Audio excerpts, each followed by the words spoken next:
Hello guys, so మీకు ఈరోజు ఒక నాలెడ్జ్ షేర్ చేస్తా. మీరు సీట్ బెల్ట్ పెట్టుకోకుండా డ్రైవ్ చేస్తున్నారు, పెట్టుకోవడం వల్ల యూజ్ ఏంటి అట్లా ఇట్లా అని చెప్పి. యాక్చువల్గా సీట్ బెల్ట్ పెట్టుకున్నా కూడా ముందుకు పడిపోతాము అనుకుంటారు కదా, బట్ కాదు. సీట్ బెల్ట్ ఇప్పుడు పెట్టుకున్నానా, ఇప్పుడు ఎంత లాగినా వచ్చేస్తుంది కదా. సో నేనేం అజ్యూమ్ చేస్తుండే అంటే ఏదన్నా అయినా కూడా ఇట్లా పడిపోతామేమో సీట్ బెల్ట్తో పాటు అనేసి అనుకుంటుండే అనమాట. But it's wrong. Seat belt అన్నది ఇట్లా మెల్లిగా లాగితే వచ్చేస్తుంది, బట్ యాక్చువల్ జర్క్ మూమెంట్ ఎప్పుడైతే వస్తుందో అప్పుడు ఇట్లా స్టాప్ చేస్తుంది అనమాట. ఇట్లా మెల్లి లాగినప్పుడు ఇట్లా ఎట్లయితే వస్తుందో జర్క్ వచ్చినప్పుడు ఇక్కడికి స్టాప్ చేసేస్తుంది. ఇప్పుడు నేను మెల్లి లాగినప్పుడు చూడండి మీరు వచ్చేస్తుంది. అదే జర్క్ చేస్తా అంటే గట్టి సడన్గా లాగేస్తా, ఇప్పుడు రాదు చూడండి.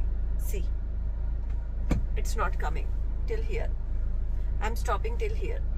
ఓకే, సో మీరు ఎప్పుడైనా సరే సీట్ బెల్ట్ లేకుండా ట్రావెల్ చేయకండి. చిన్న జర్క్స్ ఏవైనా వచ్చినా కూడా మిమ్మల్ని ఇట్లా seat belt will protect you అనమాట. సో సీట్ బెల్ట్ అనేది మస్ట్. బై.